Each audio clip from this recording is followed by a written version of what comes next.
kita semua. Kami ucapkan terima kasih dan selamat datang dalam acara pengabdian kepada masyarakat Lektor Kepala Politeknik Negeri Jakarta dengan tema optimalisasi konsep collaborative knowledge creation dan Patelis dalam meningkatkan daya saing organisasi UMKM di Depok dan Jakarta Selatan.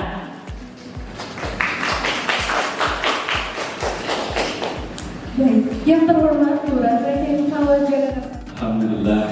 Alhamdulillah Rabbil Alamin. Wa bihi nasta'in wa ala umuri dunya wa din. Wassalatu wassalamu ala asyrafil anbiya'i wal mursalin wa ala alihi wa sahbihi ajma'in. Amma ba'du. Yang kita muliakan, yang terhormat Ibu Iis Maryam selaku Ketua Jurusan.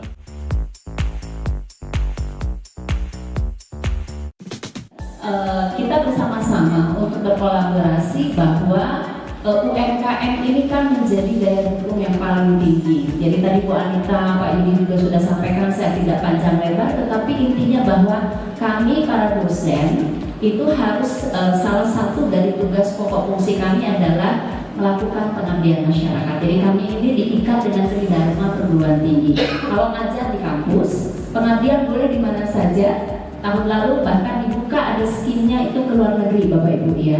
Nah tapi hari ini karena pengembangan anggaran dan sebagainya tidak ada disampaikan, insya Allah mungkin ke depan. Kemudian satu lagi adalah penelitian. Nah Bapak Ibu, pagi ini kita hadir di sini, mungkin temanya pengabdian masyarakat, tapi insya Allah hasil dari ini bisa menjadi bagian lagi Bapak Ibu untuk kita melakukan bersama-sama penelitian Bapak Ibu.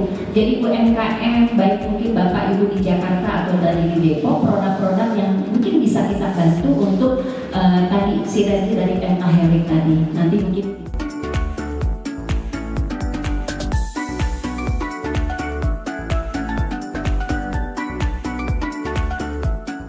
ambil topiknya adalah tentang konsep collaborative knowledge. Tadi Bu Anita pada waktu memberikan sambutan, collaborative knowledge creation ini sebenarnya Bapak Ibu adalah kata kuncinya adalah berkolaborasi. Jadi sangat tepat kalau UMKM melakukan kolaborasi tidak hanya tadi dengan pelaku usaha lainnya, karena UMKM akan besar tentu kalau kita juga disupport oleh orang lain kan begitu. Nah kami di akademisi ingin juga melihat bahwa ada kontribusi yang bisa kami sampaikan kepada Bapak dan Ibu selaku salah satu bagian dari Pentahelik, karena Penta itu ada 5. Nah jadi kalau kita lihat kolaboratif hari ini ingin lihat UMKM itu sudah eksis, UMKM itu sudah ada, pemerintah juga sudah turun tangan, jadi semuanya sudah dilakukan, tetapi apa yang dapat kami berikan dari perspektif akademisinya. Nah oleh karena itu izinkan mungkin beberapa hal terkait dengan kolaboratif ini adalah tadi ya, jadi ada pengetahuan dan ada penciptaan. Nah contoh misalnya kalau Bapak dan Ibu ada yang di UMKM-nya itu misalnya produksi tentang makanan, nah gitu ya. Mungkin kalau Bapak dari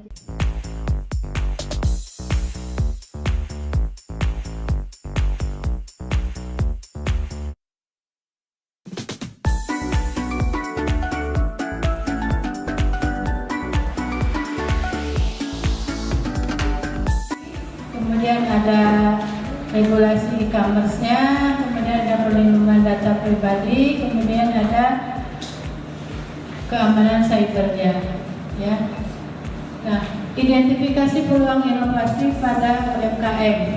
Yang pertama mengenai e-commerce. Ada marketplace, ada sosial e-commerce, ada website itu online ya.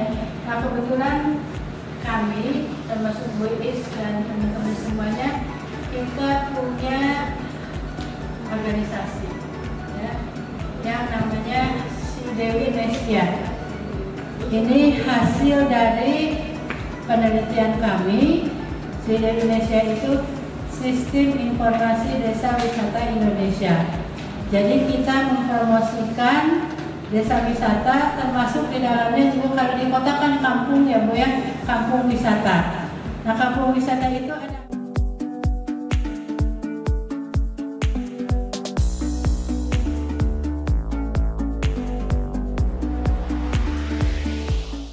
saya akan menyampaikan sedikit regulasi atau informasi terkait peraturan pemerintah yang berhubungan dengan UMKM.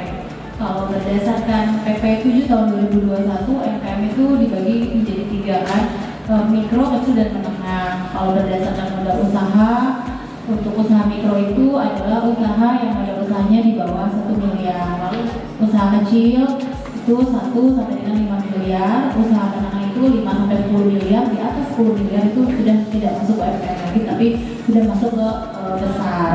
Lalu juga ada dilihat dari omset tahunan. Omset tahunannya kalau mikro itu di bawah 2 miliar, kalau kecil 2 sampai dengan 15 miliar, dan menengah 15 miliar sampai 50 miliar.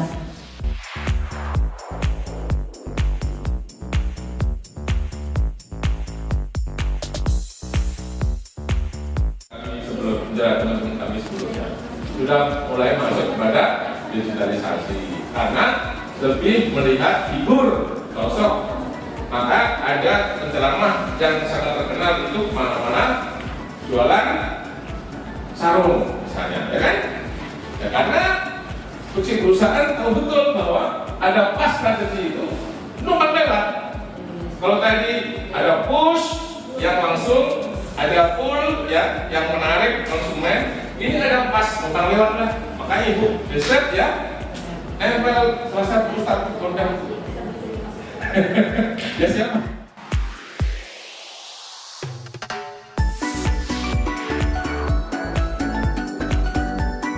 Contoh misalnya pempek. Mungkin kalau pempek kan identiknya dari Palembang gitu ya Pak ya.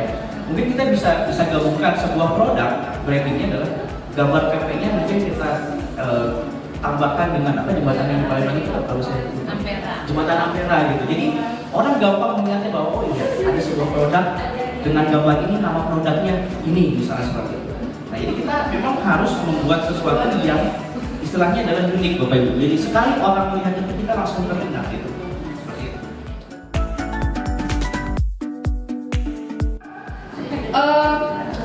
Sebagian besar UMKM merasa bahwa nggak usah foto bagus-bagus juga udah laku gitu ya. Nah kalau di dalam UMKM gitu ya, kalau saya tidak salah gitu ya, ada salah satu konsep namanya upscaling ya Bapak Ibu ya. Jadi meningkatkan penjualan atau skala pemasaran dari UMKM. Nah jika seperti ini perilakunya mungkin nggak hanya saya, banyak juga pembeli lainnya juga seperti itu Bapak Ibu. Oleh karena itu sebagai pelaku usaha gitu ya, nah hal-hal seperti ini perlu untuk diinformasikan gitu ya. Pun demikian dengan perbedaan kemasan gitu ya. Kadang kita misalnya gitu ya, di fotonya itu kita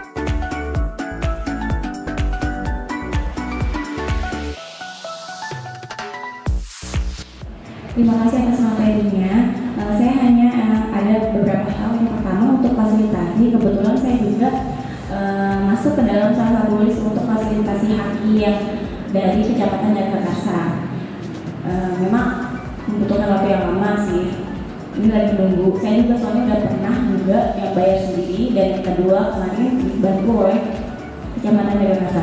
Cuma kebetulan saya brandnya itu dalam bidang fashion, dalam lingkup sleepwear atau selimut bayi dan anak. Nah, salah satu permasalahan yang saya hadapi itu untuk fasilitasi SNI. Karena kebetulan produk saya itu sudah masuk ke dalam baby shop, jadi diharuskan untuk ada SNI-nya. Sedangkan untuk SNI sendiri itu lumayan pricey untuk harganya, karena dia setiap motif, setiap warna itu diharuskan SNI untuk produk baby dan anak, dan juga ada masanya. Jadi kayak seperti untuk SNI memang itu dia kan per jenis kain gitu ya. Nah itu memang harus dites dulu. Memang ngetes kainnya aja itu harganya cukup lumayan. Tapi kalau memang mau yang murah, tapi itu hanya tes kainnya aja, itu kami ada namanya UPIS, ada UPT kami di Cempaka Putih itu untuk ngetes kain, nanti untuk selanjutnya dibuatkan SNI seperti itu. Namun jika memang ingin mendapatkan fasilitas yang gratis, nanti coba saya coba usulkan ke dinas terkait SNI seperti itu. Terima kasih sebelumnya. Lalu selanjutnya perbedaan hak merek dan hak cipta. Kalau hak merek itu kan tanda yang ditampilkan secara grafis. Program yang namanya Project This Learning. Jadi mahasiswa kita itu untuk beberapa mata kuliah itu diterjunkan di UMKM. Mereka yang mencari UMKM itu, dan tujuannya untuk apa? Mereka juga belajar dari UMKM, kemudian permasalahan yang dihadapi oleh UMKM itu apa? Mungkin barangkali mahasiswa kita bisa membantu. Begitupun sebaliknya gitu. Jadi tujuan kita adalah anak-anak itu bisa melihat secara langsung di UMKM yang ada itu, tapi mereka selama ini masih mencari tempatnya.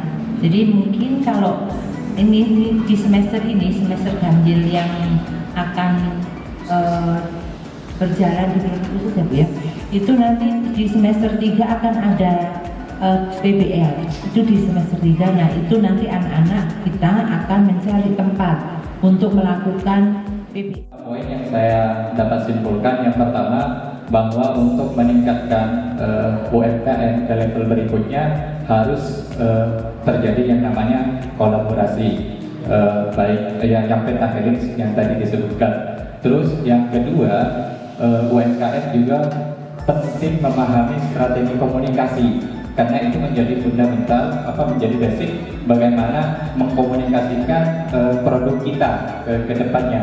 Karena platform digital seperti yang tadi dibilangin hanya sebagai alat, tetapi yang lebih penting adalah komunikasinya. Jadi basicnya di situ. Terus ketiga, memanfaatkan platform digital sebagai media pemasaran. Terus yang keempat, yang terakhir, pentingnya media visual untuk menyampaikan produk atau jasa yang kita miliki. Ada 4 poin itu yang hari ini dapat diterapkan untuk meningkatkan daya saing UMKM Depok dan Jakarta Selatan.